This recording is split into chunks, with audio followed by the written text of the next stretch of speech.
दोस्तों, जय श्री हरि विष्णु। आज के वीडियो में मैं एक बहुत ही महत्वपूर्ण, बहुत ही विशेष विषय पर बात करने वाला हूं। दोस्तों, आप सबके बहुत दिनों से कमेंट बॉक्स में यह प्रश्न आ रहे थे कि एकादशी के दिन तुलसी माता की पूजा विधि बताइए। एकादशी के दिन तुलसी की पूजा कैसे करें? तुलसी में एकादशी को जल दें या ना दें?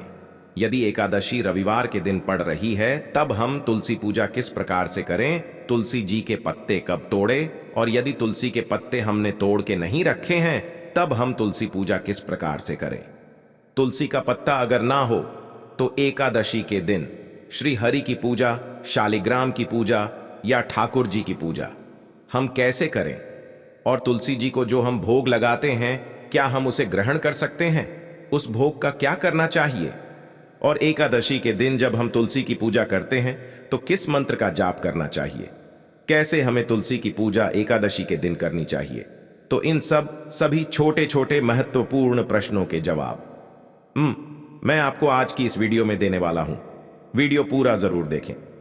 नमस्कार दोस्तों, स्वागत है आप सभी का एक बार फिर से आपके पसंदीदा चैनल शास्त्र गुरु वॉइस में।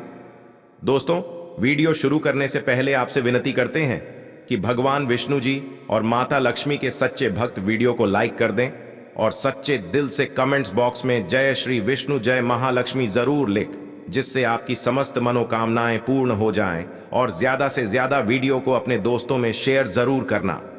दोस्तों, तुलसी हर घर में होती है। हिंदू धर्म में तुलसी का बहुत ही अधिक महत्व है। तुलसी को महालक्ष्मी का स्वरूप माना गया है और तुलसी की पूजा से घर में धन का आगमन होता है। महालक्ष्मी और श्री हरि विष्णु की कृपा मिलती है, इसलिए तुलसी की पूजा में कुछ विशेष सावधानी रखनी चाहिए। तुलसी की पूजा में की गई गलती से लक्ष्मी रुष्ट हो जाती है, और जब लक्ष्मी रुष्ट हो जाती है, तुलसी रुष्ट हो जाती है, तो घर में धन का अभाव होता है, आर्थिक तंगी आती है, कर्ज में घिर जाते हैं, नकारात्मक शक्तियों का वास घर में हो जाता है और तरह तरह की बीमारियों से हम गिर जाते हैं। पूरे परिवार में तनाव का माहौल हो जाता है और कलह क्लेश का वातावरण बनने लग जाता है। तो तुलसी की पूजा सावधानी के साथ, नियमों के साथ करना बहुत जरूरी है, क्योंकि तुलसी एक बहुत ही महत्वपूर्ण पौधा है, देव स्वरूप पौधा है, यह देवतुल्य पौधा है। तो इनकी पूजा देवता के समान करनी चाहिए। मां लक्ष्मी के समान ही तुलसी की पूजा भी हमें करनी चाहिए और उनका रख रखाव बिल्कुल वैसे ही करना चाहिए जैसे कि हम मां लक्ष्मी की मूर्ति का या तस्वीर का करते हैं। तो एकादशी के दिन हमें तुलसी पूजा कैसे करनी चाहिए, इस बारे में बात करते हैं। एकादशी के दिन तुलसी में जल देना है या नहीं देना है? सबसे पहले बात करते हैं, एकादशी के दिन तुलसी पूजा में जल चढ़ाएं या ना चढ़ाएं।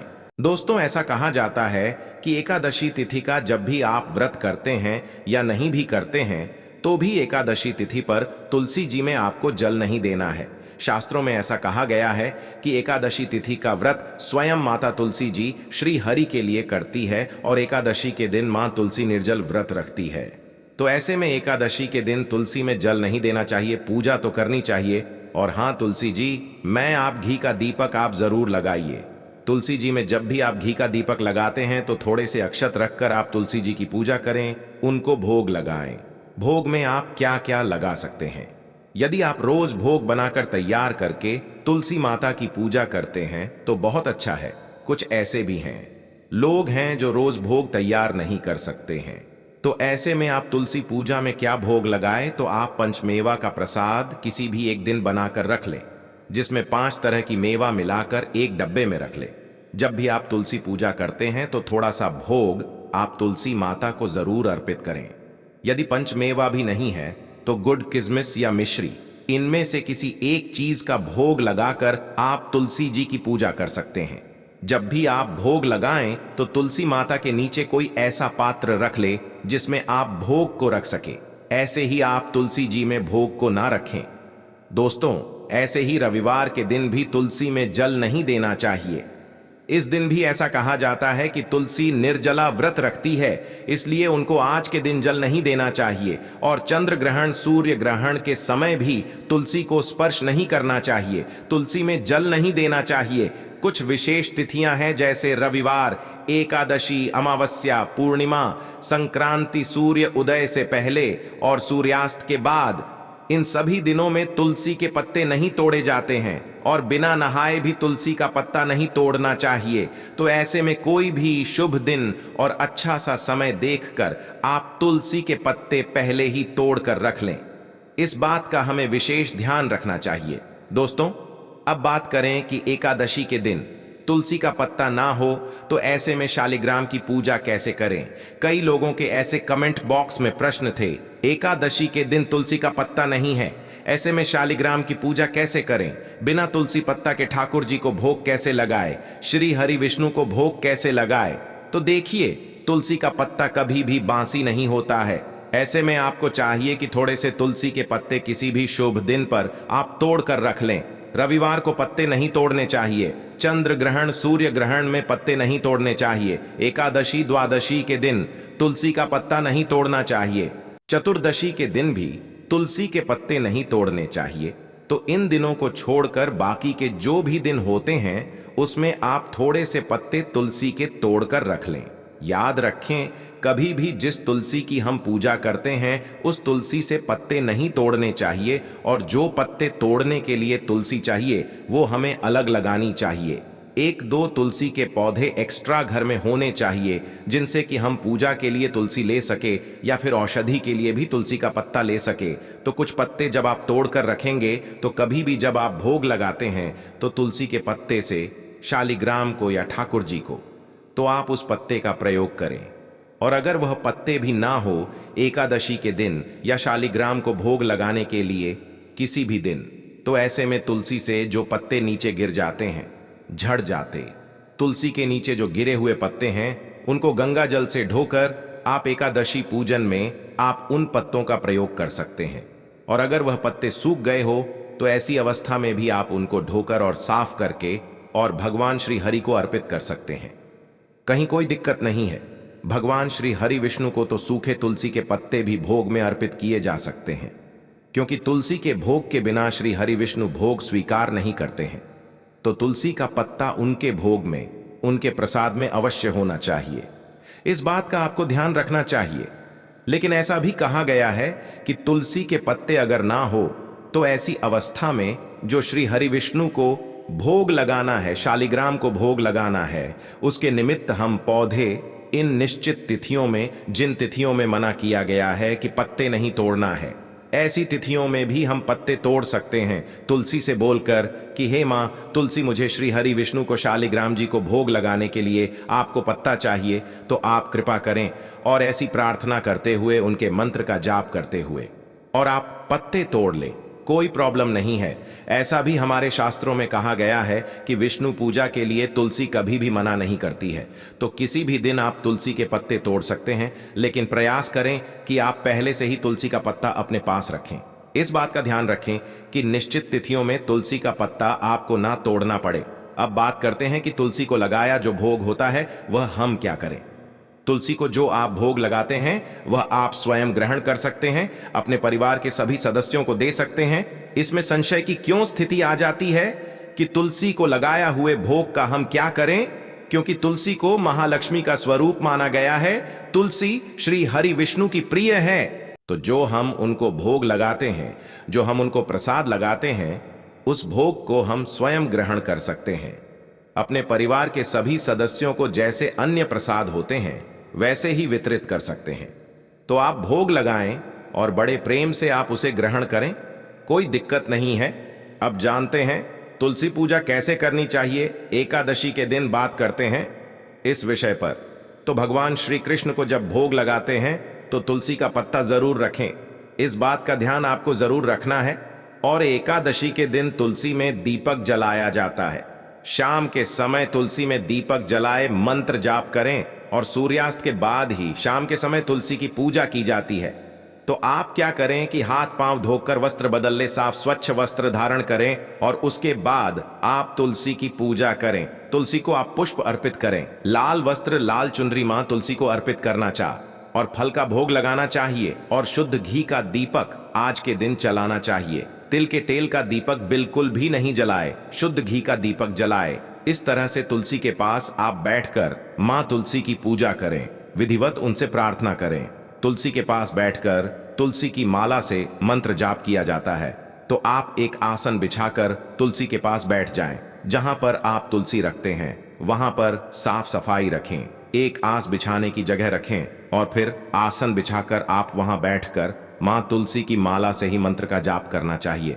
जाप कम से कम 108 बार जाप करें और तुलसी गायत्री के मंत्र का जाप आप कर सकते हैं। तुलसी नामा अष्टक का जाप आप कर सकते हैं। जैसे तुलसी गायत्री होता है, ओम श्री तुलस विद्महे विष्णु प्रियाय धीमहि तन्नो वृंदा प्रचोदयात्। इस तरह से इस मंत्र का जाप करें। कम से कम एक माला तुलसी की माला से इसका जाप करें। इस तरह से अगर आप करते हैं, शाम के समय विधिवत जैसे पूजा की जाती है, विधिवत मां तुलसी की पूजा करें, आराधना करें। दोस्तों, एक बहुत ही विशेष प्रयोग में आपको बताने वाला हूं, आप जरूर एक बार करके देखें। ऐसा हर कोई करके देख सकता है। बहुत ही शीघ्र और बहुत ही चमत्कारी प्रयोग है ये। आपके मन में कोई भी कामना हो और आप जब श्री हरि के साथ मां तुलसी की पूजा करते हैं, तो ऐसे में आपको चाहिए कि मां तुलसी के पास बैठकर आपके मन में कोई कामना है, विशेष कामना है और आप चाहते हैं वह शीघ्र ही पूर्ण हो जाए। कोई भी कामना हो सकती है आपकी, जैसे संतान प्राप्ति हो, धन प्राप्ति हो, या घर में कोई विशेष परेशानी हो जिससे आप मुक्ति चाहते हैं, या फिर आप शीघ्र विवाह के लिए प्रार्थना कर रहे हैं। तो जब आप तुलसी की पूजा करें, आप मां तुलसी से प्रार्थना करें। ऐसा आप उसी दिन करें और कुछ ही दिनों में देखेंगे कि आपकी मनोकामना पूर्ण होने के संयोग बनने लग जाते हैं। शीघ्र ही आपकी मनोकामना पूर्ण हो जाती है। बहुत ही शीघ्र मां तुलसी से की गई प्रार्थना स्वीकार होती है। जैसा कि हम सभी देवी देवताओं की पूजा करते हैं, लेकिन यह एक बहुत ही अपनाया हुआ, आजमाया हुआ प्रयोग है कि अगर आप तुलसी के पास बैठकर कोई प्रार्थना करते हैं तो बहुत शीघ्र वह मनोकामना पूर्ण हो जाती है। इसका कारण क्या होता है कि तुलसी भगवान श्री हरि विष्णु को बहुत प्रिय है और मां तुलसी से की गई जो प्रार्थना होती है वह सीधे श्री हरि विष्णु तक पहुंचती है और तुलसी की बात कभी भी श्री हरि विष्णु टालते नहीं है। तो ऐसे में यह मनोकामना बहुत ही शीघ्र पूर्ण होती है। आप जरूर यह प्रयोग करें। तुलसी की पूजा जब आप एकादशी के दिन करते हैं तो आपके पास अगर शालिग्राम है तो शालिग्राम के साथ तुलसी की पूजा करें, और शालिग्राम नहीं है तो श्री हरि विष्णु का कोई स्वरूप तुलसी के साथ रख कर के पास रखकर पूजा करते हैं तो इसका बहुत अधिक फल प्राप्त होता है। एकादशी के दिन विशेष पूजा हमें तुलसी की करनी चाहिए, जिससे कि मां तुलसी प्रसन्न हो। और जब तुलसी जी प्रसन्न होती है तो श्री हरि विष्णु स्वतः ही प्रसन्न हो जाते हैं। और जिस घर में तुलसी और श्री हरि विष्णु प्रसन्न रहते हैं, महालक्ष्मी वहां स्वतः स्थायी रूप से विराजमान रहती है और कोई भी कमी उस घर में नहीं रहती, कोई भी अधूरापन, अभाव उस घर में नहीं रहता। जिस घर में तुलसी प्रसन्न हो और तुलसी की विधिवत पूजा इस तरह से होती है। दोस्तों, अगर आप तुलसी की पूजा करते हैं, एकादशी की तिथि का व्रत करते हैं, उन्हें इन नियमों को पता होना चाहिए। इन सभी बातों का ध्यान रखें जो हम आपको अभी बताने जा रहे हैं। लेकिन उससे पहले आपने अभी तक वीडियो लाइक नहीं किया तो वीडियो को लाइक करके, चैनल को सब्सक्राइब करके बेल आइकन का बटन अवश्य ही दबा दें। दोस्तों, जो भी जातक एकादशी की तिथि का व्रत करते हैं उन्हें इन नियमों को पता होना चाहिए कि एकादशी का व्रत करने वाले यह व्रत 3 दिनों तक चलता है। 10वीं तिथि से ही इस व्रत के नियम हैं वह लागू हो जाते हैं। 10वीं तिथि यानी कि सूर्यास्त के बाद आपको अन्न का सेवन नहीं करना है, मसूर की दाल, तामसिक पदार्थों का सेवन नहीं करना है और संयम का आपको पालन करना है। एकादशी तिथि के दिन सूर्योदय से पहले ही उठकर आपको स्नान कर लेना है। स्नान करते समय आप कोशिश करें उसमें तुलसी पत्ता या गंगा जल डालकर ही आप स्नान करें। स्नान करने के बाद पीले वस्त्र आप जरूर धारण करें। यदि आपके पास केले का पौधा है तो केले के पौधे में जल अर्पित करें, उनकी पूजा जरूर करें और तुलसी जी के पौधे में भी आप पूजा करें। एकादशी का व्रत सभी व्रतों में सबसे उत्तम व्रत बताया गया है। इस एक व्रत के करने से आपके सभी पाप दोष हैं वह नष्ट हो जाते हैं और लक्ष्मी जी की कृपा दृष्टि भी आप पर बनी रहती है। एकादशी तिथि का जो भी व्यक्ति व्रत करते हैं, व्रतधारी को भूलकर भी इस दिन अन्न का सेवन नहीं करना चाहिए और चावल तो भूलकर भी अपने घर में नहीं बनाना चाहिए।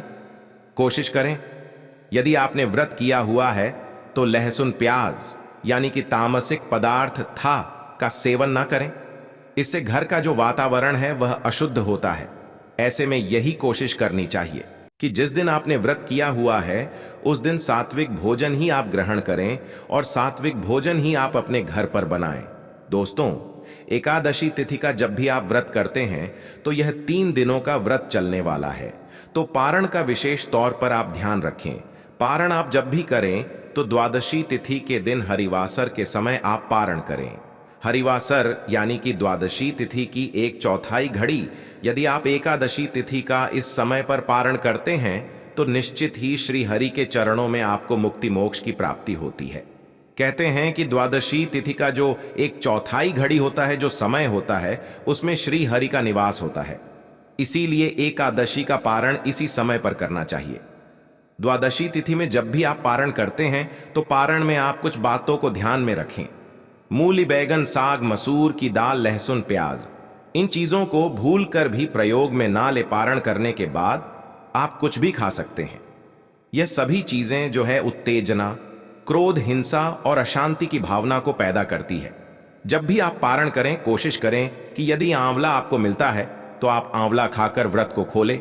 अखंड सौभाग्य, आरोग्य, संतान सुख की प्राप्ति कराता है और सेम की फली पित्त और कफ नाशक होती है, तो आप सेम की फली खाकर भी अपने व्रत को खोल सकते हैं। यदि आपको ना सेम की फली मिलती है ना आंवला मिलता है तो चावल और मूंग की खिचड़ी बनाकर और उसमें तुलसी का पत्ता डालकर आप श्री हरि को अर्पित करें। शास्त्रों में ऐसी मान्यता है कि जो एकादशी तिथि के दिन गलती से चावल खा लेते हैं, यदि द्वादशी तिथि के दिन वह दोबारा से चावल खाकर श्री हरि को अर्पित करके और तुलसी का पत्ता डालकर यदि आप स्वयं ग्रहण करते हैं तो एकादशी तिथि के दिन खाया गया चावल का जो असर है, जो दुष्प्रभाव है, वह कम हो जाता है। तो ऐसे में आप जरूर ध्यान करें। तो आज के दिन मूंग चावल की खिचड़ी बनाकर आप श्री हरि को अर्पित करें और स्वयं भी उसे खाएं। पारण आप जब भी करते हैं तो उस भोजन को आप शुद्ध देसी घी में ही बनाएं। एकादशी तिथि का व्रत जब भी आप करते हैं तो कोशिश करें कि निर्जला व्रत रखें। यदि आप निर्जला व्रत नहीं कर सकते हैं तो फलाहार रहकर भी आप इस व्रत को कर सकते हैं। ना करने से अच्छा होता है कि कुछ करना। फलाहार में आप मौसम के अनुसार जो भी फल चला हुआ है वो फल आप खा सकते हैं। इसके अलावा मौसम के अनुसार जूस है, आप अपने घर पर बनाकर उसे तैयार करके है वह पी सकते हैं। दूध, दही, लस्सी, यह सभी चीजें आप एकादशी के व्रत में आप ग्रहण कर सकते हैं। एकादशी के व्रत में जब भी आप फलाहार लेते हैं तो सिंघाड़े के आटे का या कुट्टू के आटे का, मक्का, साबूदाने का, इन चीजों में से कोई भी व्यंजन बनाकर आप उसे ग्रहण कर सकते हैं। इस तरह से आप एकादशी तिथि के व्रत को कीजिए। यदि आपका अब भी कोई प्रश्न है तो आप कमेंट करके मुझसे पूछ सकते हैं। श्री हरि माता लक्ष्मी की कृपा आप सभी पर बनी रहे। यदि वीडियो आपको पसंद आया है तो इसे अपने फ्रेंड्स, फैमिली में शेयर जरूर कर दें। शास्त्र गुरु वॉइस चैनल को सब्सक्राइब करें, बेल आइकन जरूर दबाएं। वीडियो देखने के लिए आप सभी बहुत बहुत धन्यवाद और अभिनंदन करते हैं। मिलते हैं अपने अगले वीडियो में। तब तक के लिए नमस्कार। अपना ख्याल रखना दोस्तों। जय श्री हरि विष्णु। ओम नमो भगवते वासुदेवाय नमः।